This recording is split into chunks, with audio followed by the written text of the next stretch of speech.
Today we're going to be working on solving word problems using substitution. So before we can actually start, we're going to have to take a look at some vocabulary so that you know how to translate the word problem into an equation. So in your notes, you have a number of terms. One of the most important words in word problems is the word is. And in math, when you see the word is, you need to automatically think equal.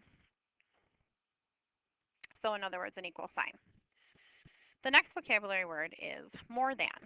When you see more than, you are going to think addition. Off to the side in your notes, we have an expression that we are going to practice translating. The expression said, X is more than Y. So if you think about translating English language to math language, you see X, so we're going to write X. Then you see the word is. We just talked about is meaning equal. More than Y. Oh, 8 more than y. Sorry, I don't think your note says 8 more than y, so you're going to have to add that in there. So if we have 8 more than y, that means we're starting with y, and we are going to add 8. So there's your equation. Similarly, when you see the word less than, you are going to think subtraction. And put a little note here in parentheses that whenever you're dealing with subtraction, you need to worry about order. With addition, I could say 8 plus y or y plus 8, and it means the same thing. But subtraction is very different, so we have to make sure we get the order correct. So in your notes, we have an expression, and there's no number in there, so you're going to have to fix that as well in your notes. It should say y is 5 less than x. So we're going to start translating. We see y, so we write y. Is means equals. And then 5 less than x. That means we're starting with x, and we're going to take 5 less than, which means we're going to take 5 away from x. This is the only order that you can write this expression in and have it represent what the expression is saying. Times, I think, would naturally make you think of multiplication. And the phrase that we have here, the length is 4 times the width. So typically for length, we use the letter L.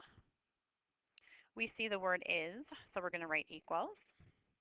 And then 4 times the width. In algebra, we obviously just write numbers and letters next to each other, and that implies multiplication. So 4 times the width, we would just write as 4W. And the last vocabulary word is twice. This one comes up pretty often. Twice is kind of a fancy way to just say that you're going to multiply by 2. So in this case, it says length is, so L equals twice the width, you would just write 2 times W. So this is just a little introduction to the vocabulary. The next thing that we're going to look at are just the steps for solving by substitution. Number 1 is a critical step. Every time you solve a word problem, there will be 1 point assigned for defining the variables. So what that means is you have to say x equals, and then write a word statement, and then y equals, and then write a word statement. You don't always have to use X and Y. You can use L and W. You could use A and B. You can pick your own letters, but you have to have 2 variables. The second step is to set up 2 equations based on what is given. And here, a lot of times, what you're going to do is refer back to your vocabulary and just translate the sentences into equations. The next step for all of the problems that you're going to be looking at today are going to be to solve by substitution. And so here you're going to go back to what you already know how to do. You're going to isolate one of the variables, plug it into the other equation, and then solve.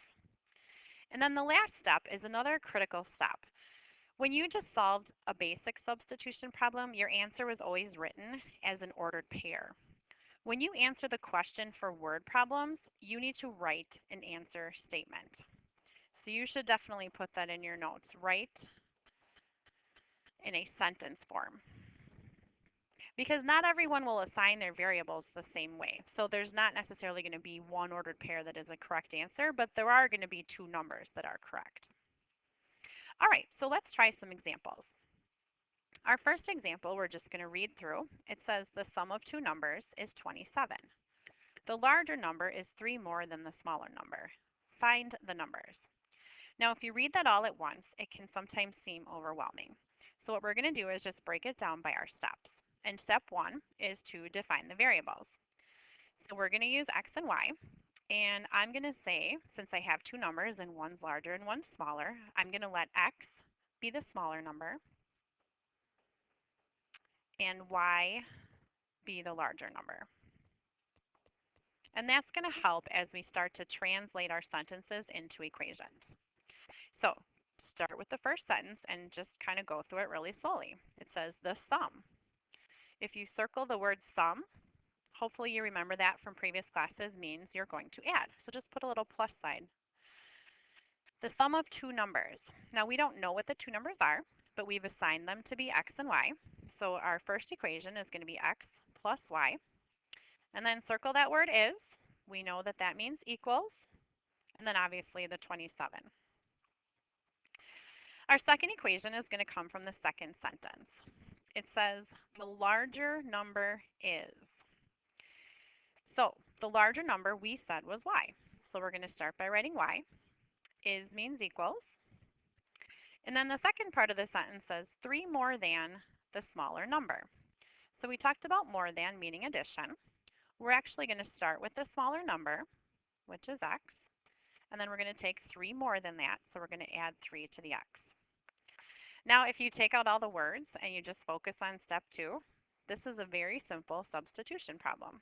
So you would go back to what you know. I would probably put a box around the x plus 3. And then I would draw a little arrow to the x and to the y in the top equation. Caught myself there. And we're going to substitute. So our step 3 is to solve by substitution. So we rewrite that equation, x plus 3. Parentheses are good there, even though we won't necessarily need them here because the number in front of the parentheses is 1. So now we're going to simplify. We have 1x plus 1x plus 3 equals 27. Combine like terms. So we have 2x plus 3 equals 27. And then isolate the x. Subtract 3 from both sides and divide by 2. And we have 12. You're not done. We've found the first answer, but we have to go back and find the second answer. So we're going to take the 12 now and plug it back into the y equals x plus 3. But we know that x is 12 now. So we have y equals 15. Now we don't want to make an ordered pair here because someone might say that y was the smaller number and x is the larger number. So we're just going to take our two answers and we're going to say the two numbers are 12 and 15.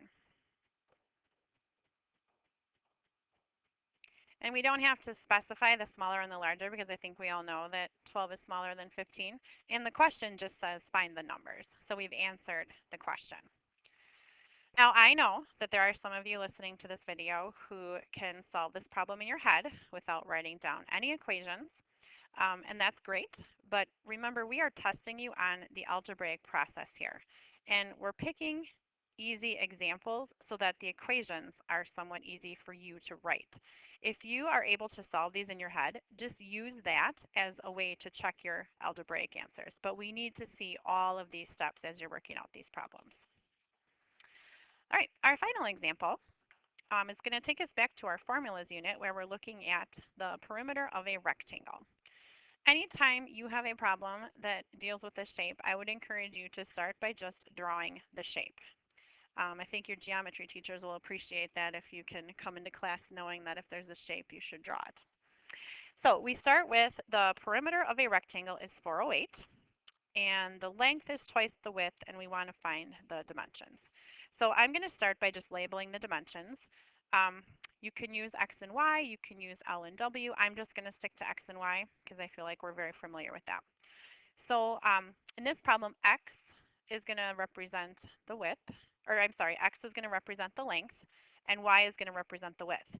Now, if you draw a picture, though, you don't actually have to write out those words. You can just use your picture as the defining the variable step. All right, now we need to translate the equations. The first sentence says the perimeter of a rectangle is 408. So if you remember perimeter, perimeter just means we're going to add up all the sides. So we have x plus y plus x plus y. Make sure you have 4 sides when you're adding up your perimeter. Is means equals, and then 408. Now obviously we're going to simplify that. We have 2x's and 2y's, so our equation is really going to be 2x plus 2y equals 408. And many of you are going to actually start with the second equation, and that's good. Okay, so one equation is done. The second sentence says the length is, so we're going to translate that, length was our x, so we're going to say x, is means equals, and then twice the width. Remember, twice means we're multiplying by 2, and our width in this problem was y. Yes, y, not w. But for those that used L and W, you could switch that in there. Okay, so now we have our system set up. What you're going to do is just put a box around the 2y and then draw a little arrow. This time we're going to be replacing x. And we have lots of 2's in this equation, so you have to be careful when you're putting stuff in here. So when we substitute, we've got 2 times, we're replacing x with 2y, plus 2y equals 408. Like I said, just be careful with all your notation here. Now we're going to simplify. So we multiply, we get 4y plus 2y equals 408. Combine like terms, we get 6y equals 408. And then we divide both sides by 6. So y is 68. That is one of our dimensions. So we want to find the other by just back substituting. And so we go back to x equals 2 times y, but y is now 68. And so when we multiply that out, we get x equals 136. You're not done. Remember, you have to answer the question with just a little statement. So you could say the dimensions are 136 by 68.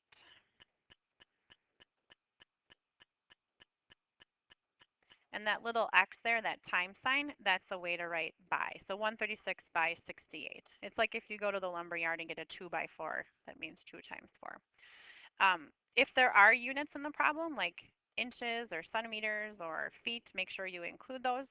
This did not have any specific units, so we just leave it as 136 by 68.